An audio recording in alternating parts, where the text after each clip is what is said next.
in Fresno County, work together across various sectors: education, behavioral health, healthcare, first responders, etc., to work to address and prevent suicides in our community. While September is the month that we highlight suicide prevention, we all should be talking about suicide prevention throughout the year, not just in September. The following short video will seek to provide you with some information around suicides, such as risk factors, signs, tips on how to respond, as well as resources to assist someone who may be experiencing suicidal ideation. We hope this video will help you, as well as us, increase our awareness around suicides and be able to prevent future suicides. In the end, suicide affects us all, and so it's all of our responsibility to address and try to minimize suicides in our community. So we hope you'll watch this video all the way through and come away with some insights and some new information that may help you save a life one day. On September 26, 2016, Assembly Bill 2246 was signed into law by the Governor of the State of California. Assembly Bill 2246 requires every school in the state of California who serves students in grades 7 through 12 to implement a comprehensive suicide prevention policy by the beginning of the 2017-2018 school year. On October 9, 2019, Assembly Bill 2246 was expanded and amended to include students in grades kindergarten through 12. And Assembly Bill 1767 was mandated into law beginning with the 2020-2021 school year. The policy that school districts develop should specifically address the needs of high-risk groups, including but not limited to the following: youth bereaved by suicide, youth with disabilities, mental illness, or substance use disorders, youth experiencing homelessness or out-of-home settings such as foster care or group homes, and youth who identify as LGBTQ. One important component of AB 1767 is that any employee of a school district or county office that's trained in suicide prevention should not be required to work outside of their scope of training, experience, credentialing, or licensing. This is a very stressful time for all of us, but it's especially difficult for our youth. A recent study did by the CDC shows that 63% of our youth are experiencing increased anxiety and depression related to COVID.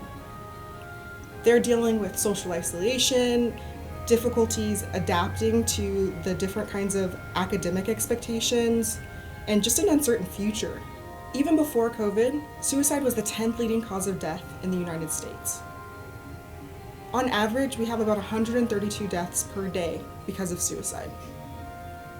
In Fresno County, we have an average of 100 to 115 deaths per year because of suicide.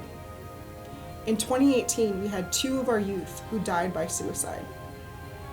Even though our numbers seem low in Fresno County, we believe that any death because of suicide is too many. We hope that the resources available to our residents of Fresno County become so well known that we can rally together and support our young people in getting the help that they need.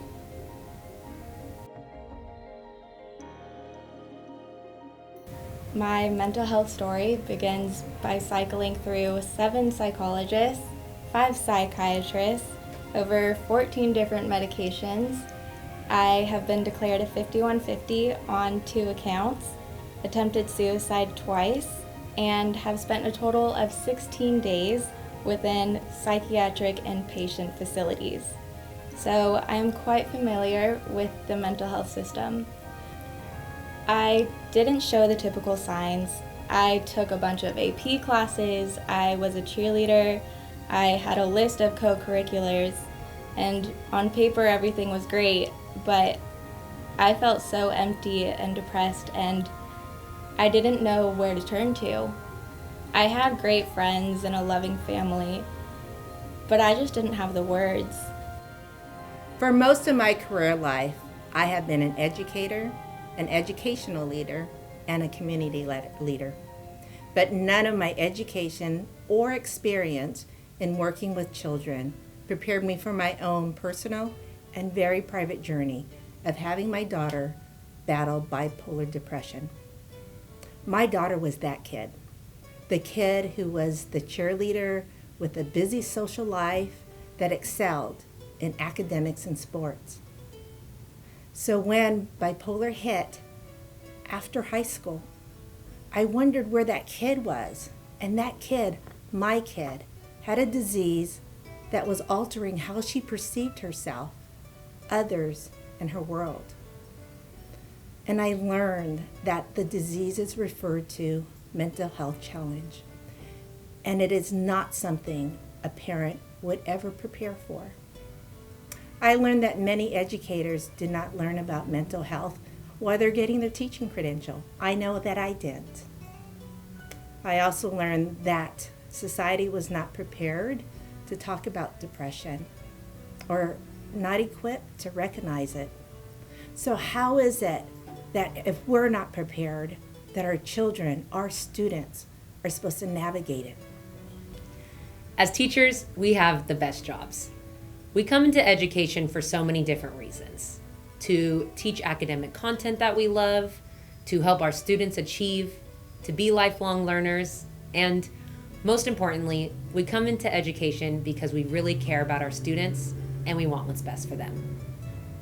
Our students come from so many different backgrounds and experiences that it's so important that we give them the opportunity to be themselves. I have a student who had that opportunity to be himself, and I'm grateful for that experience to grow with him. This student started out the year as a normal student. Obviously, as our year continued, so did our relationship. He quickly became that comfortable student, and I quickly learned that the more I opened up and became myself in the space, the more he opened up. The more I spent time doing real life conversations, the more he shared. The more I asked questions, the more he answered. We continued to grow, and that student quickly became one of the kids that would come by in passing periods, stay at lunch, and hang out after school. All was well, until it wasn't. He would continue to come by during passing periods, but he had this overwhelming amount of sadness to him, and he was so unmotivated to go to the next class.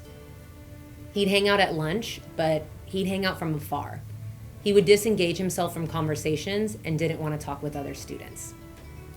And yeah, he would come after school, but he would continue to share this hopelessness he felt for the future.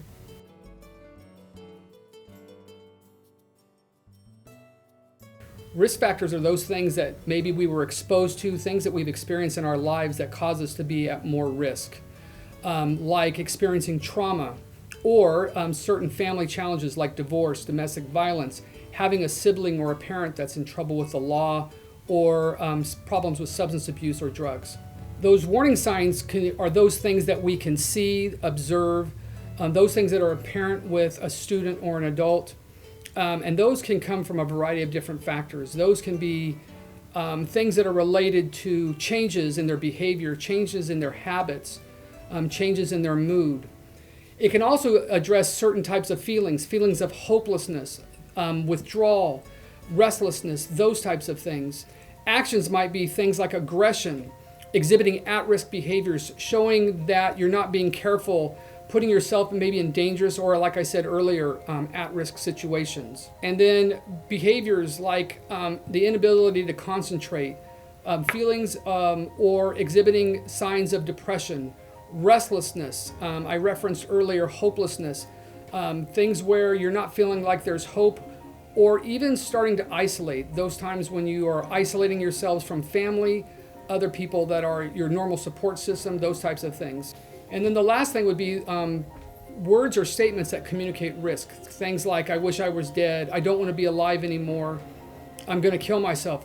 Those statements, along with those other warning signs like feelings or erratic behavior, changes in habits, are things that we would look at in terms of maybe being warning signs that would cause us to become more involved and to look for certain types of supports that might be into the benefit of that student.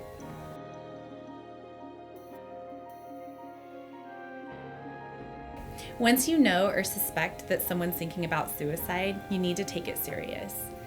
It's important to be non-judgmental and to really listen to them. Thank them for talking to you. Don't promise secrecy. You can be discreet, but you have to let them know this is serious and you need to get help. Don't leave the person alone. If you can stay with them physically, do so. If not, stay with them on the phone until you can get them connected to the people who can help them.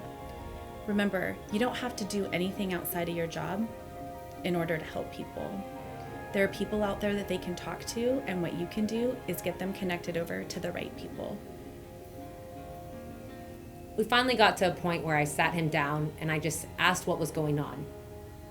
And don't get me wrong, it took some questioning and it took some conversation, but he was finally able to open up to me. He voiced to me how much he was struggling and how he was experiencing thoughts he hadn't experienced before. That afternoon, we got Mom and we got a social worker together, and we were able to create a plan for a student that we loved so much.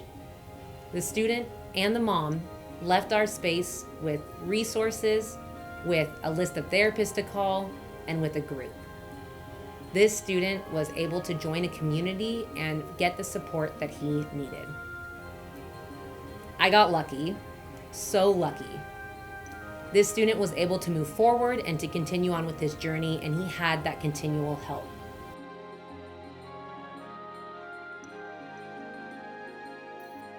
Each of our schools have designated personnel ready to offer support. Depending on your school, there are trained staff such as school social workers, school psychologists, clinical school social workers, and mental health therapists who can either directly support your child or link your family to mental health resources. Know that your school community is working hard to promote the social and emotional well-being of our students.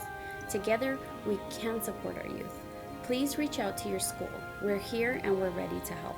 For additional resources and to learn more about suicide awareness and prevention efforts in our community, visit fresnocares.org.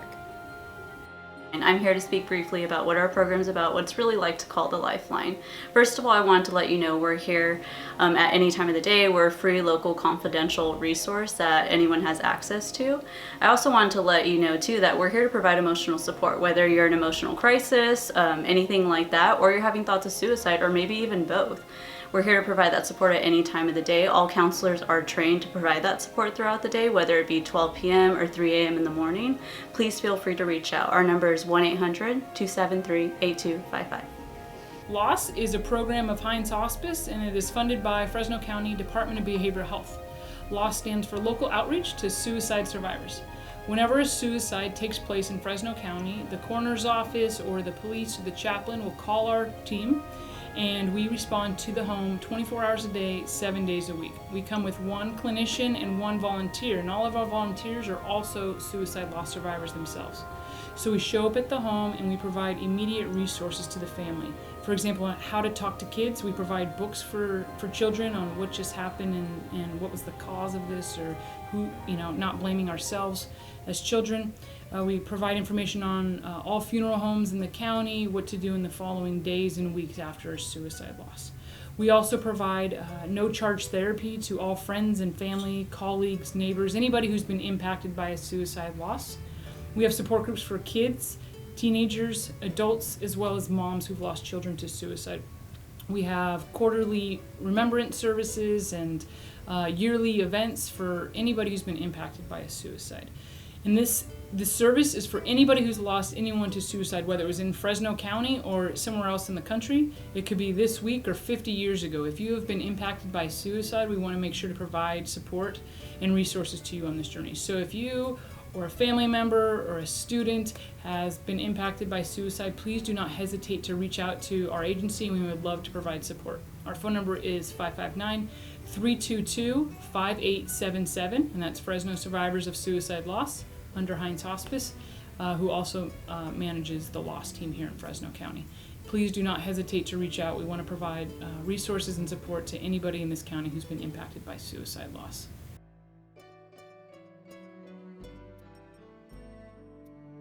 When we talk about suicide prevention, there's things that we can incorporate into our lives called protective factors.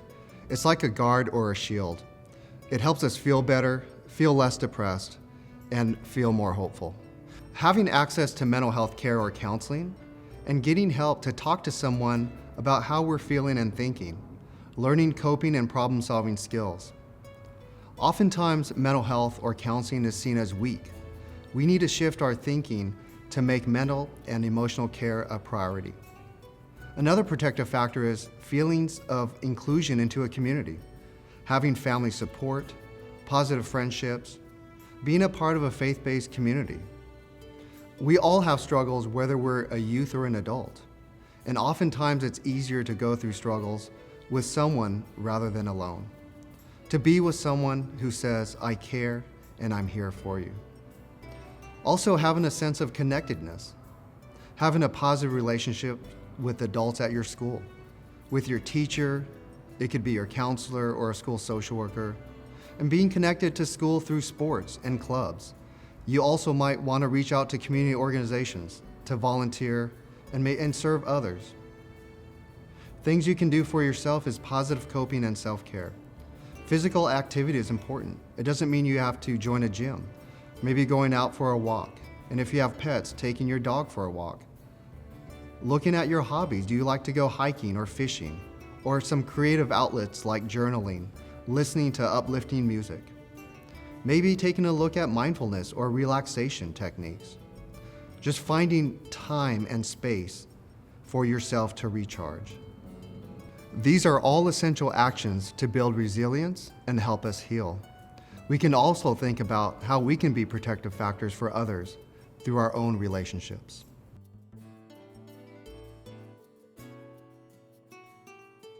Fast forward to age 22, I was able to get the help that I need and right combination of medications, therapy, and coping mechanisms.